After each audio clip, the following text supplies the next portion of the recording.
দীর্ঘ ছুটি থাকায় ঈদ শেষেও ঢাকা ছাড়ছেন অনেকেই, ফিরছেনও কেউ কেউ। ভোগান্তিহীন যাতায়াতে খুশি নাগরিকরা। এদিকে ব্যস্ত নগরীতে নেই কোলাহল, রাজধানীর বেশিরভাগ সড়কই ফাঁকা। রিপোর্ট রিশান নাসরুল্লাহর।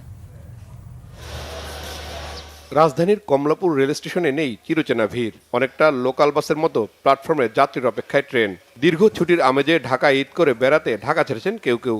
ট্রেনের শিডিউল নিয়েও নেই কোনো অভিযোগ। এখন যাচ্ছে আলহামদুলিল্লাহ, আল্লাহ ভালোভাবে এখনো কাটানো যা কেমন আশা করি। তো এখন ফ্রি আছে, এই জন্য কইলাম শান্তিশিষ্টভাবে বাচ্চা পোলাপান নিয়ে এখন চাইলে সবচেয়ে বেটার, এই জন্যই যাচ্ছি। কিন্তু ঈদের মধ্যে সবার সাথে ঈদ করতে পারিনি, একটা আফসোস। এখানে তো শ্বশুর বাড়ি ঢাকাতে, তো শ্বশুর শাশুড়ি তো একা থাকে, ওনাদের সাথে ঈদ করলাম, এখন বাবার বাসায় যাচ্ছে। এদিকে ফাঁকা রাজধানীতে বাসের সাথে পাল্লা দিয়ে চলছে ব্যাটারি চালিত অটোরিকশা। মোড়ে মোড়ে ট্রাফিক সিগন্যালে দাঁড়িয়ে থাকার ভোগান্তিও নেই।